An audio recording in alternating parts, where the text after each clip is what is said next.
ด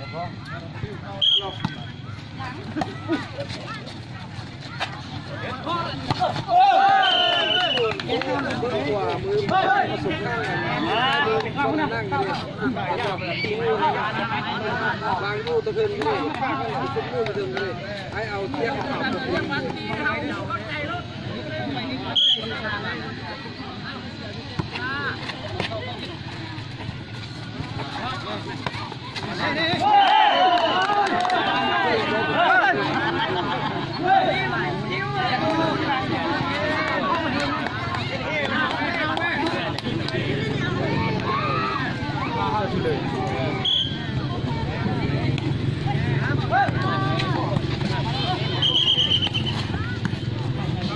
คอยเดือมื่นมันหยดด้วยหยดมนด้วยชิมนั้นด้วยเบี้ยบ้านชิมเมนโอ้ยน่ะกีฬาตีบ้าน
บินจะมา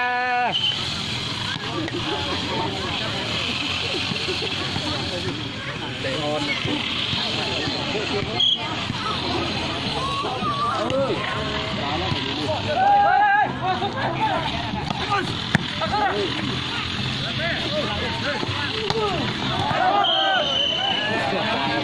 ยอดไหมยอดไหม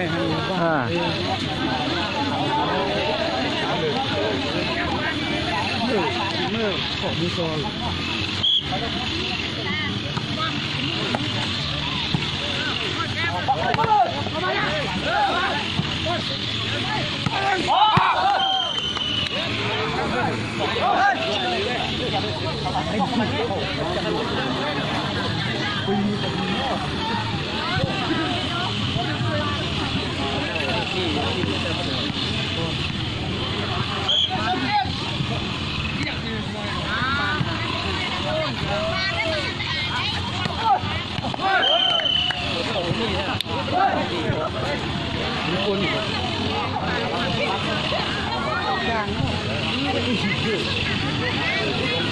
ลูกเดียวลูกเดียว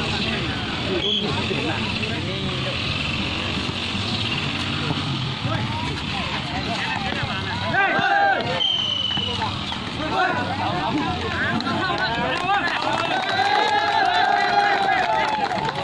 เสียกันลาดมาทางโกงห้อย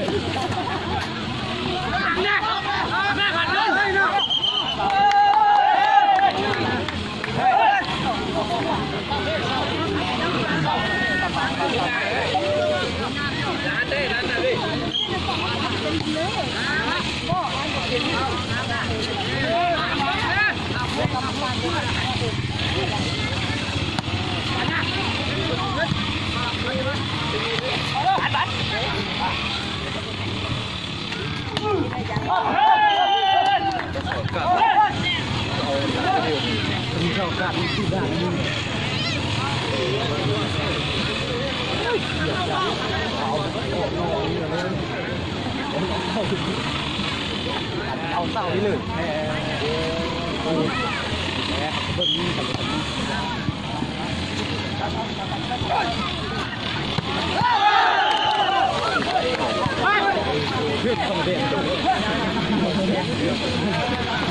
แข่งครับกระเด็นนี่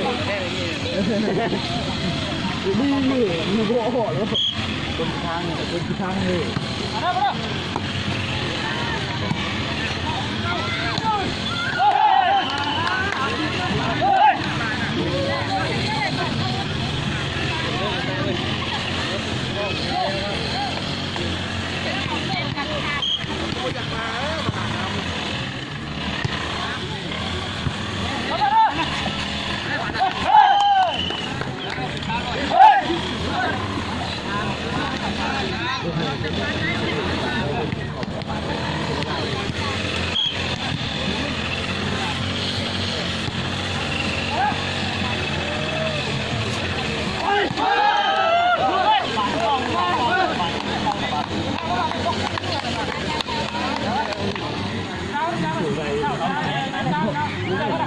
ที่ลงเบี้ยถึงจุดแล้วแล้วเอาไปเลยพิเศษเข้าโซ่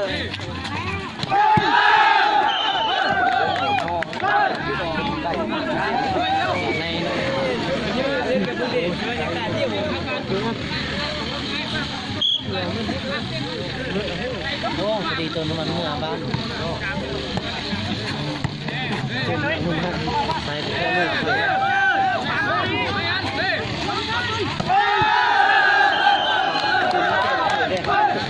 นี่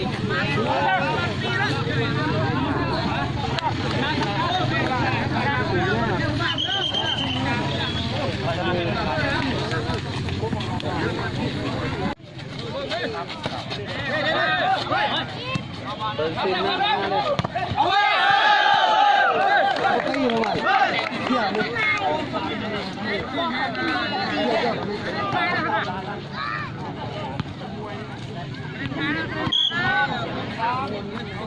เปิดจิลินนี่อยู่นี่เปิดกับโบลิ่งโอ้ยอันนู้นเอ้ย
นี่ก็ไอ้ลงนี่ก็เ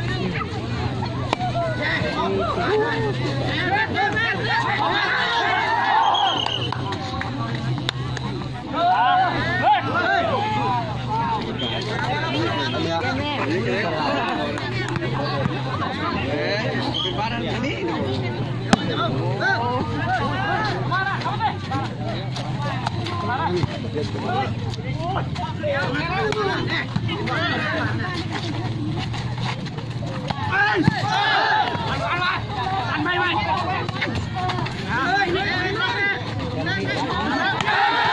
เอาไป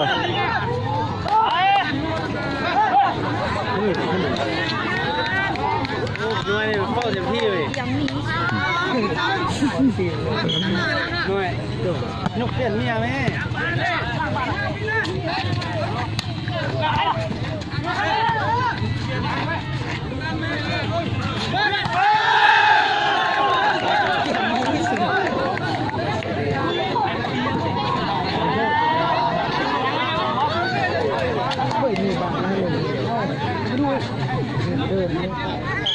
เอาอีกแล้วนี่ไอ้หุ้นไอ้หุ้นไอ้หุ้นเจ็บเอาเลย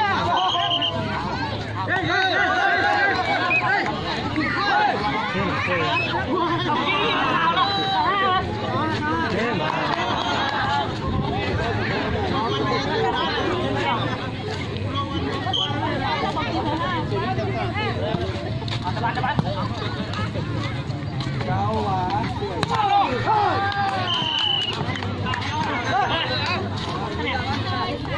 เด่นเก็บตลอดนะเปิดอะไรหัวมันกินก็มันชอบมันเลยชอบกินมาด้วยเลยก็อย่าไปลงด้วยเบียร์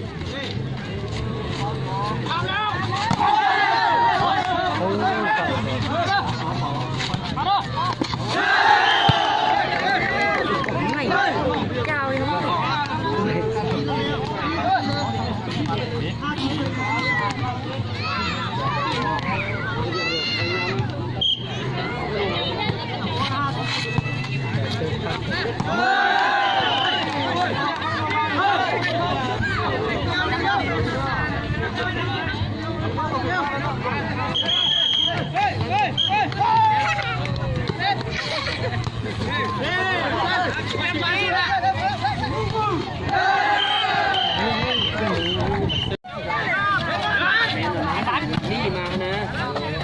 จะเดือด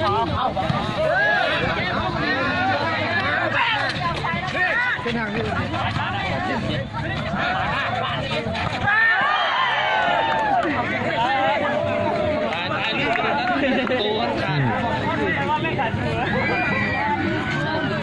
เป็นได้ที่นี่เขาคนที่ดูข้ามันคือข้ามันได้เลย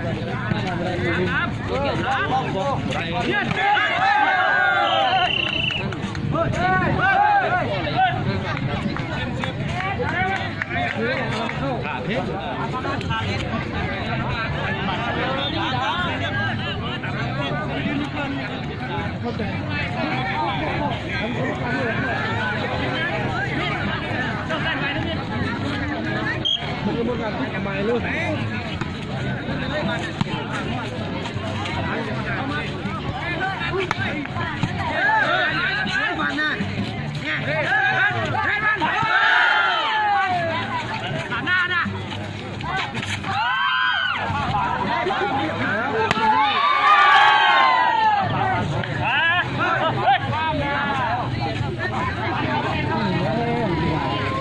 คนอยากยิ้มงอนอยู่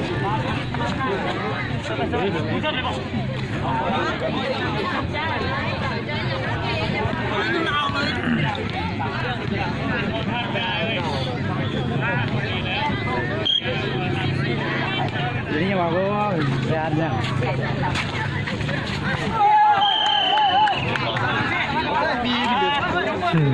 subscribe cho kênh Ghiền Mì Gõ để không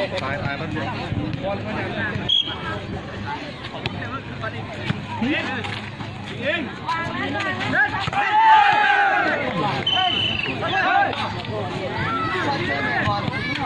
lỡ những video hấp dẫn. ตายหัวออกเลยสุด ปีก็จะเอ็ดขอลองพาไปทีเนาะ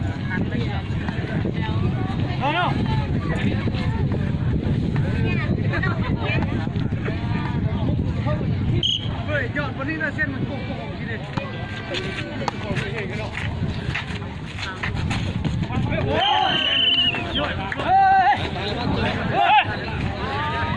ตัวเขาผู้เดินเข้ามาที่บอกเจ้าของรถอันนี้นะเขาใส่กินสบายทั้งสองแง่เรื่องเขา แม่นแล้วเขาออกไก่น้อยนึงก่อนเสาอีก5นี้ แล้วมาทำในตัวนี้ประจำคือได้ก่อนนะ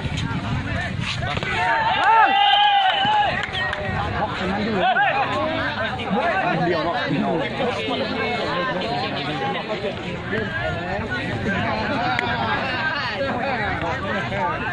เอาเลยโอ้โหเปลี่ยนเกียร์แบบนี้นะที่ไหนมาเนี่ย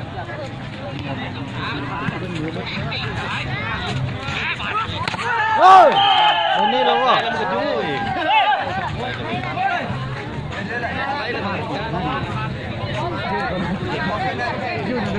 โอ้โหเราโอเคน่ะ62ตัวเขามีภาษาปลายกันแน่ให้เขาตื่นเต้นเลย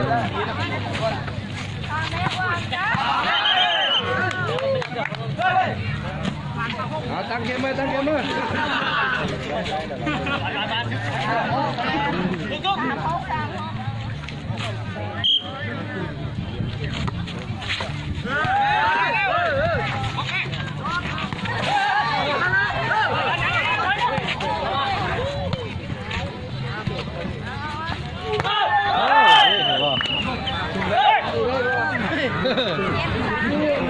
สาวมันสู้ตั้งยุ่แต่ว่ามันบ่ไหว ได้กับตั้มมีเสา มือเดียวเนาะ มือเดียวข้างเดียวดูวานมันต้องมีจังหวะดีดจังหวะท่าอะไรท่าไปอันนี้บอกมันทันสี่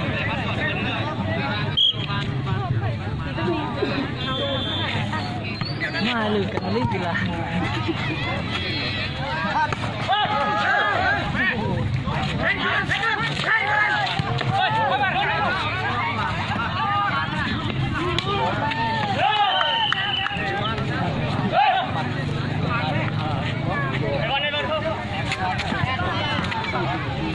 เข้าบรรยอดแล้วนะรอเดอร์ครับอยู่นั่นท่าบรรยอดเด้อ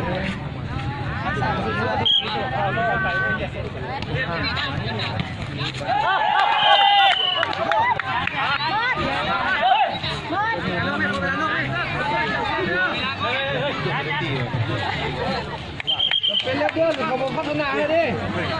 เดือดเหมือนโจ้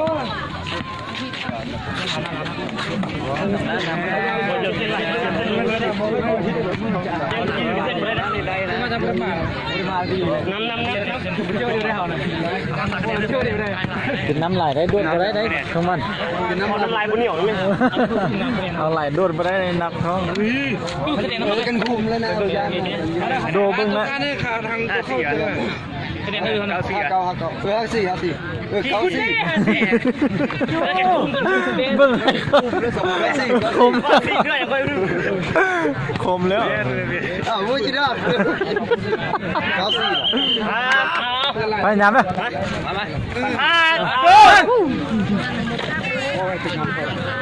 เอา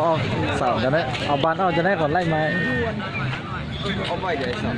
โคตรดูดิเข้าไปเสียบโคม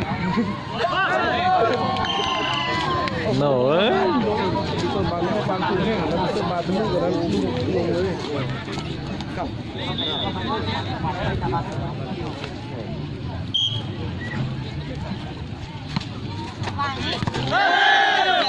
แม่วางก้มเลยล็อก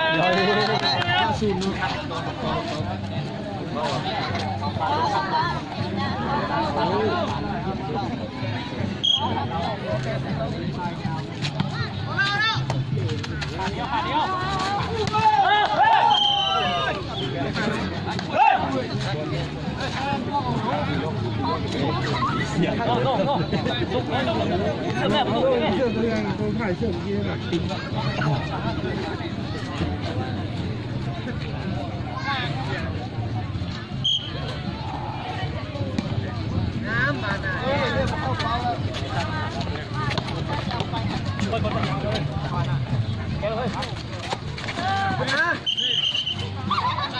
เข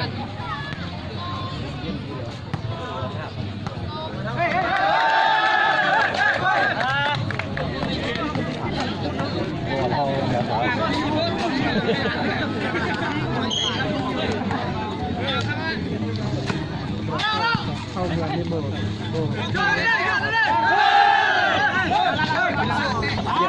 ได้นะมันบกข้ามเลยเสื้อฟอวี่เข้าอีกห้องไหม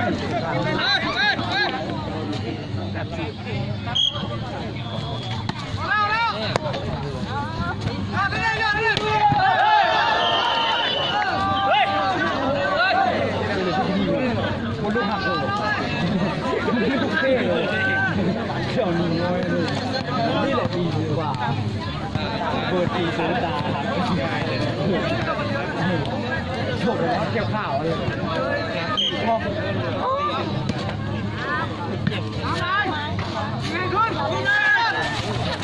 ออกไป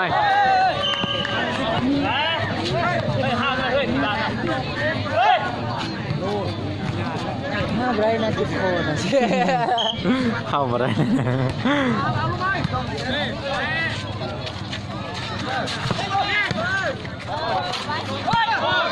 อาชูเลยแม่ว่านั่นน่ะ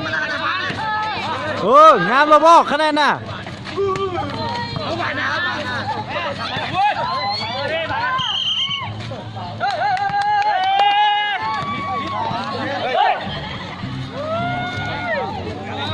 ปล่อยหลังแล้วได้ทั้งวันปล่อยแล้วบอก มันตั้มเลยนะ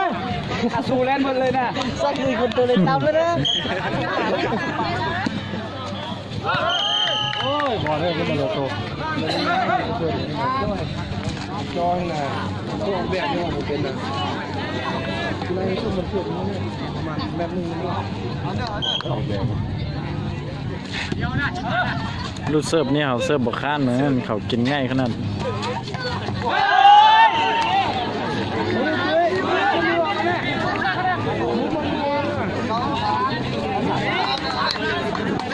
สี่ลูกนะ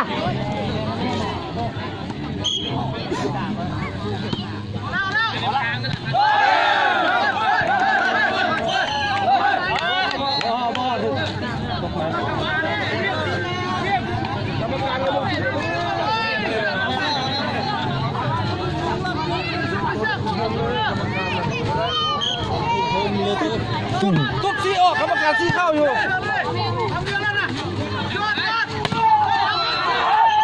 เลิกเบอร์ออกมุมเนาะตุ๊กซี่เข้ากรรมการรู้ว่าออกเป็นบ้านเลยผมปวดเอวนี่กระแทกข้าสู้เลยมึงคือจ้างตัวละจานจ้างสู้สบายแล้วมึง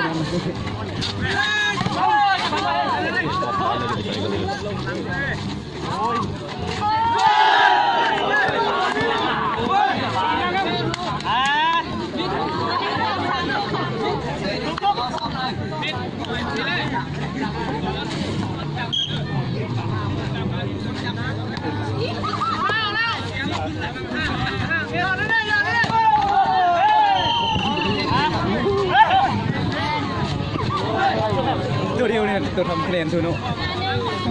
กล้ามาเป็นตัว ลงเบอร์มือขี่ม้าเขาเดินขาดกันข้างหน้าไม่ทางรถมัน เฮ้ยต้องหมดตัว แล้วก็ผมต้อนเลย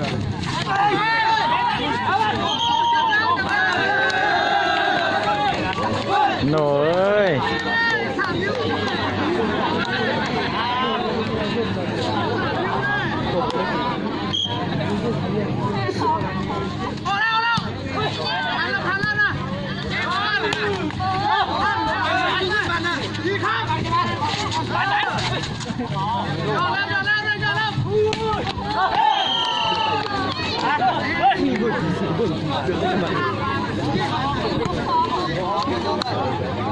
บึ้งเงินตีบาทได้ขนาดนี้รู้จักเมียน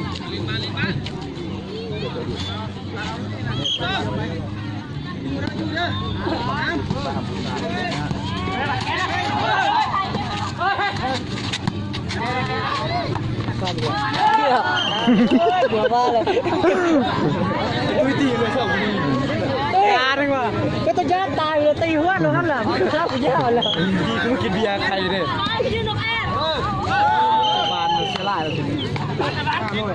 เรียนกินแม่นไว้นี่ได้ติน แท็กนี่เสีย500แล้วเสิร์ฟ จะข้ามไว้แม่ไม่ได้เลย ทางนี้ถึงเรื่อง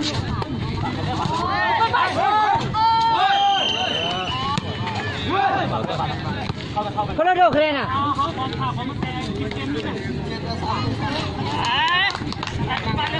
47 300 300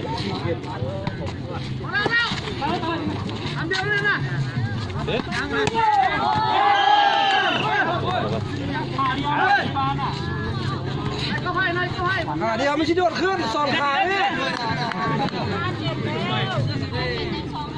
ไอ้ว่าตะเฮง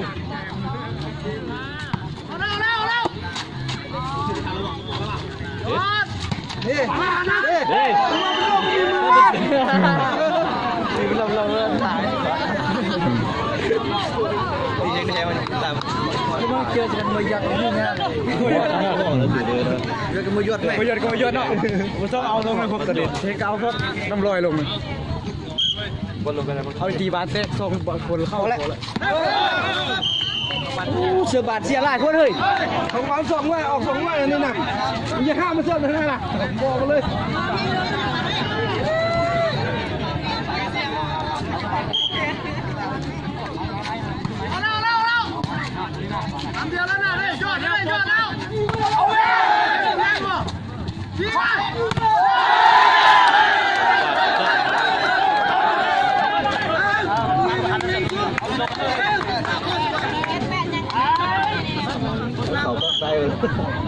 แค่บาดเจ็บ